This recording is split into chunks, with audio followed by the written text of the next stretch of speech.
ധനവാൻ യാതന അനുഭവിക്കുക, ലാസർ ആശ്വാസം അനുഭവിച്ചുകൊണ്ടിരിക്കുക. രണ്ടവസ്ഥ. 4, മരണശേഷം 2 സ്ഥലത്തോട്ടാണ് പോകുന്നത്. ഒന്ന് യാതനാ സ്ഥലത്തോട്ട്, ഒന്ന് അബ്രഹാം പിതാവിന്റെ മടി പറുദീസ.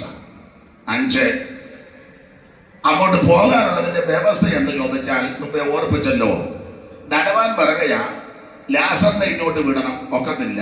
വിരലിന്റെ അറ്റത്ത് വെള്ളം മുക്കി, അതും നടക്കുകയില്ല. എന്നാ വീട്ടിലോടൊന്ന് വിടണം. അതെന്തിനാ? എന്റെ 5 സഹോദരന്മാർ അവിടെ ഉണ്ട്, 5 എണ്ണം. അവരിങ്ങോട്ട് വരരുത്. അപ്പൊ അതിന് കൊടുത്തിരിക്കുന്ന പ്രയോഗം ഇങ്ങനെ, ലാസർ എന്ന് പ്രസംഗിച്ചാൽ അവര് മാനസാന്തരപ്പെടും. അപ്പൊ അതിന്റെ അർത്ഥം എന്നാ? ഞാൻ ഈ യാതനാ സ്ഥലത്ത് വന്നതിന്റെ കാര്യം മാനസാന്തരപ്പെടാഞ്ഞത് കൊണ്ടാണ്.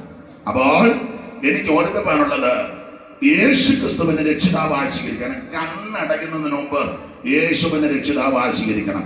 മറ്റൊരു രക്ഷയില്ല.